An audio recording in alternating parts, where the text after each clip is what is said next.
और मेरे साथ स्टूडियो में कई खास मेहमान जुड़ चुके हैं, उनसे मैं आपका परिचय करवा दूं। अक्कू श्रीवास्तव जी को आप देख रहे हैं, कुर्बान अली जी मेरे साथ मौजूद हैं, रामकृपाल सिंह जी हैं, राकेश शुक्ला जी हैं। आप सभी लोगों का बहुत बहुत स्वागत। और अक्कू जी, आप ही से बातचीत की शुरुआत इसी मसले पर, जितना गंभीर यह मामला दिख रहा है और अब तक की जो जानकारी सभी के सामने आई है, क्या यह माना जाए कि महुआ मोइत्रा की जो संसद सदस्यता है वो जा रही है?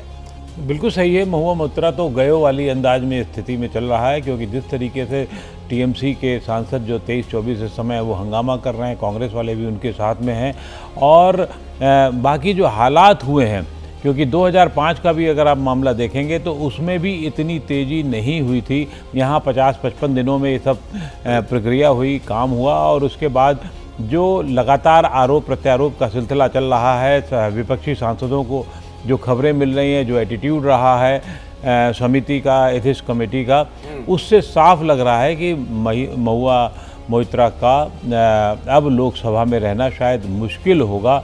और इसीलिए वो कह रही हैं, और टीएमसी के सांसद कह रहे हैं कि महाभारत का रण होगा, और इसी रण की तैयारी में वो लोग लगे हैं। लेकिन नहीं, रण तो आप सही कह रहे हो, तो काफी दिनों से कह रहे हैं रामकृपाल जी। और आज उनसे जब सवाल जवाब पूछा गया, संसद के बाहर कुछ पत्रकार मौजूद थे, तो उन्होंने वो बहुत मशहूर पंक्तियां है ना रामधारी सिंह दिनकर की, जो जब नाश मनुज पर छाता है पहले विवेक मर जाता है, उसका उल्लेख कर रही थी। लेकिन सवाल तो ये पूछा जाएगा ना कि ठीक है, ये आप बीजेपी के लोगों के लिए कह सकते हैं, सत्ता पक्ष के लोगों के लिए, लेकिन टीएमसी भी तो बहुत मजबूती के साथ उनके पीछे खड़ी नजर नहीं आई।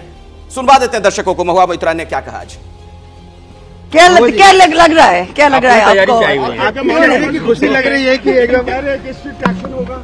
हमारे बंगाली में एक पोएम है काजी नजरुल का, অসত্যের কাছে কভু নত নাহি করো শির, ভয় कापे कापुरुष लोड़े जाए वीर। सो जब नाश मनुज पर छाता है पहले विवेक मर जाता है। तो ये जो इन लोग वस्त्रहरण शुरू किए ना, अब महाभारत का रन देखिएगा। ठीक है, थैंक यू। तो भगवान कृष्ण जब संदेशवाहक बनकर गए थे और जिस तरीके से उनकी बेइज्जती हुई थी, उस दौरान का पूरा प्रसंग इसमें है।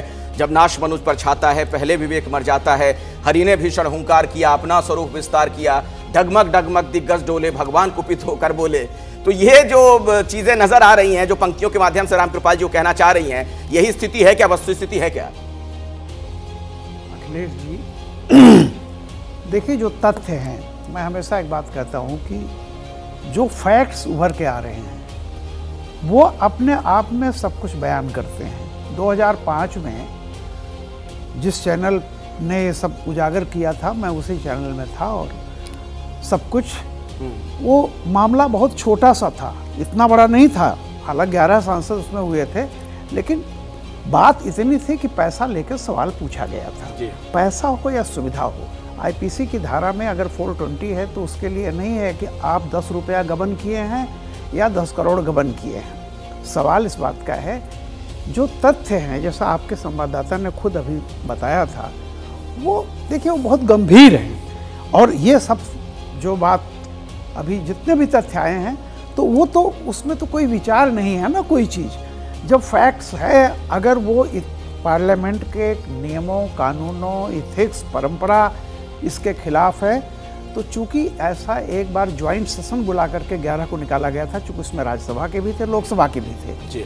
तो मुझे नहीं, आप स्टिंग ऑपरेशन वाला जिक्र कर रहे हैं। हाँ, वही एक ही बार तो हुआ है ऐसा 2005 में। उसके पहले का कोई ऐसा मिसाल नहीं मिलती है कि किसी सांसद को पैसा या कोई चीज लेकर के, मतलब फेवर लेकर के कोई, यहाँ तो मामला बिल्कुल उससे आगे है। दुबई से बैठ करके उस समय अगर सवाल कोई भेज रहा है, और जैसा कि यहाँ तो जिस पर नाम आया था उसने खुद स्वीकार किया है, मतलब आप पॉलिटिकल पार्टीज को छोड़ दीजिए, तो नंदानी, मतलब हीरा नंदानी के जो बेटे हैं, उन्होंने इसको स्वीकार किया है कि हाँ उन्होंने दिया है, और इन्होंने भी कहीं ना कहीं से ये स्वीकार किया है कि हाँ हमने गिफ्ट ली है। नहीं, और सबसे बड़ी बात तो ये है ना कुर्बान अली जी, कि जो हमारे सहयोगी भी बता रहे थे, संवाददाता, कि जब वो लोकसभा की कार्रवाई में हिस्सा ले रही थी, उस दौरान भी कोई लॉगिन उनका ऑपरेट कर रहा था, वो तमाम चीजें हैं। क्या यही सारी वजह है कि टीएमसी भी बहुत मजबूती के साथ महुआ मोइत्रा के पीछे खड़ी नजर नहीं आ रही इस मसले पर?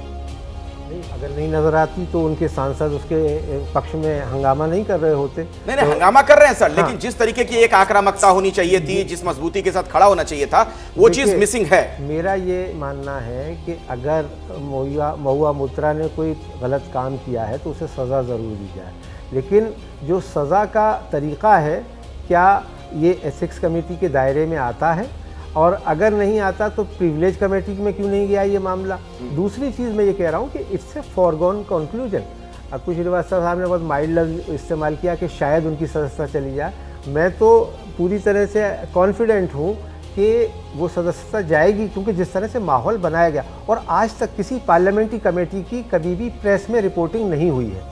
ये पहली बार हमने देखने को मिला कि मिनट टू मिनट ब्रीफिंग हो रही थी उस कमेटी की, दोनों तरफ से, जो एक्यूज थे उनकी तरफ से भी और जो उनके ऊपर फैसला लेने वाले थे उनकी तरफ से भी। तो सवाल ये है कि देखिए, भ्रष्टाचार के तो बहुत सारे केसेस हैं और वो रूलिंग पार्टी पे भी हैं, अपोजिशन पे भी हैं, लेकिन क्या सही तरीका अपनाया जा रहा है उसको रोकने के लिए? या अगर एथिक्स कमेटी अपनी रिपोर्ट दे देगी और उस पर आप किसी सदस्य की सदस्यता रद्द कर देंगे तो ये एक गलत नज़ीर होगी। मेरा सिर्फ इतना कहना है कि अगर उनके खिलाफ पुख्ता सबूत हैं तो उनके खिलाफ कार्रवाई होनी चाहिए, और न सिर्फ सदन में और जो बात बाहर भी। कुर्बान अली जी कह रहे हैं, दरअसल विपक्ष की तरफ से भी राकेश जी यही बात कही जा रही है। एक सेकंड मुझे और दे दीजिए अखिलेश, एक सेकंड बस। मैं इतना कि इंदिरा गांधी की भी सदस्यता रद्द की गई थी प्रिविलेज कमेटी की तरफ से, और उनके ऊपर भी भ्रष्टाचार करने का आरोप लगा था। तो ये ऐसा नहीं है कि कोई पहली बार हो रहा हो। ठीक है राकेश जी, जल्दी से। हाँ, मेरा मानना ये है कि ये 5-10 हज़ार रुपए का मामला नहीं है जो 2005 का रामकृपाल जी ने उल्लेख किया। ये मामला है दो उद्योगपतियों के बीच का माध्यम बनने का।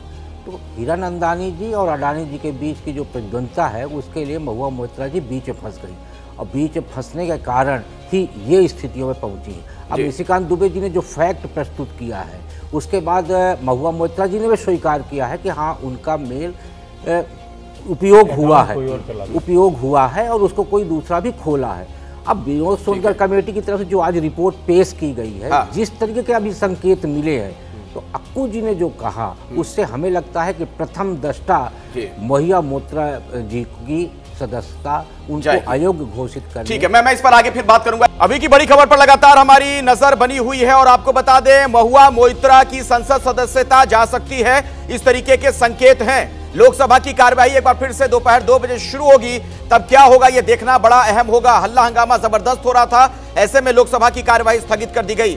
लेकिन रामकृपाल जी, मेरा सवाल एक ये है, इतनी तत्परता इस मामले में नतीजे तक पहुंचने के लिए एथिक्स कमेटी की, और दूसरी बात, सभी को पता है कि लोकसभा का कार्यकाल अब बहुत ज्यादा बचा नहीं है, ऐसे में ये एक्शन अगर लिया जा रहा है तो क्या संकेतों के जरिए कुछ खास बताने का प्रयास? देखिए, मामला एक्चुअली ऐसा है कि बात ओपन हो चुकी है। अब ऐसा नहीं हो सकता है कि जो पार्लियामेंट इस पे चुप हो जाए, उसको एक्शन लेना पड़ेगा जो भी नियमानुसार है। दूसरी तरफ में देखिए आप, ये जब घटना हुई थी, सारी चीज़ें जब सामने आ गई, बहुत दिनों तक ममता बनर्जी ने इस पर कोई टिप्पणी नहीं की, लेकिन बाद में जब लगा कि अब तो 3-4 महीने हैं ये सेशन, मतलब अब तो ये पार्लियामेंट का जो पूरी हो रही है इसकी उम्र, तो हो सकता है आखिरी सत्र हो। अब ये लेखा जोखा ये लिया गया है कि एक अगर इसको निकाला जाता है, इनको महुआ जी को, तो एक विक्टिम कार्ड खेलने का एक मौका मिल जाएगा। इसलिए देखा होगा आपने कि शुरू में नहीं, बाद में इनको महुआ जी को कहीं वहाँ जो एक ब्रेक ले जिला प्रभारी बनाया गया। आगे रखिएगा, पूरी बात रख दीजिएगा।